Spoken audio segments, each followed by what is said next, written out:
আপাতত স্বস্তি ফিরেছে নিউ ইয়র্ক সিটির হোটেল শিল্পে। দীর্ঘ কয়েক সপ্তাহের আলোচনার পর ধর্মঘটের আশঙ্কা এড়িয়ে ৮ বছরের শ্রম চুক্তিতে পৌঁছেছে হোটেল মালিক ও ইউনিয়ন। চুক্তির আওতায় আসছে প্রায় ২৫,০০০ শ্রমিক। Hotel association of new York সিটির প্রধান নির্বাহী বিজয় দণ্ডপানি বলেছেন, আলোচনা সহজ ছিল না, তবে শেষ পর্যন্ত ইতিবাচক সমাধান এসেছে। আমরা শুরুতে যেখানে ছিলাম সেখান থেকে অনেক দূর এগিয়ে এসেছি। এই পর্যায়ে পৌঁছাতে আমাদের অনেক পথ পাড়ি দিতে হয়েছে।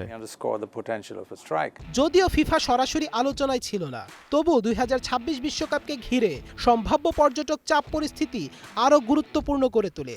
ইউনিয়নের পক্ষ থেকে সম্ভাব্য ধর্মঘটের হুমকি দিয়ে প্রচারণাও চালানো হয়েছিল। এমনকি পর্যটকদের জন্য সতর্ক বার্তাও দেওয়া হয়েছিল কোন হোটেল এড়িয়ে চলতে হবে।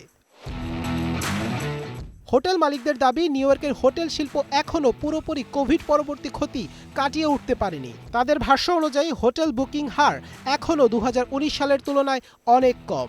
সেই সঙ্গে রয়েছে মূল্যস্ফীতি, ভিসা জটিলতা, শুল্ক এবং মধ্যপ্রাচ্যের অস্থিরতার প্রভাব। এরই মধ্যে নতুন করে উদ্বেগ তৈরি করেছিল একটি প্রস্তাবিত স্কয়ার ফুটেজ বিল। এই বিল কার্যকর হলে রুম অ্যাটেন্ডেন্টসদের কাজের সীমা নির্ধারণ এবং অতিরিক্ত কাজের জন্য দ্বিগুণ মজুরি বাধ্যতামূলক হতো। হোটেল মালিকদের দাবি, এতে শ্রম ব্যয় প্রায় ৪০% পর্যন্ত বেড়ে যেত। তবে শেষ মুহূর্তে বিলটি প্রত্যাহার হয় কিছুটা স্বস্তি পেয়েছে শিল্প খাত। তবুও নিউ ইয়র্কের পর্যটন বাজার নিয়ে আশাবাদী ব্যবসায়ীরা। তাদের আশা, ফিফা বিশ্বকাপ সহ বড় আন্তর্জাতিক ইভেন্ট ভবিষ্যতে হোটেল খাতকে আরও চাঙ্গা করবে। Tasnim Ahmed, Arnab, one sports desk.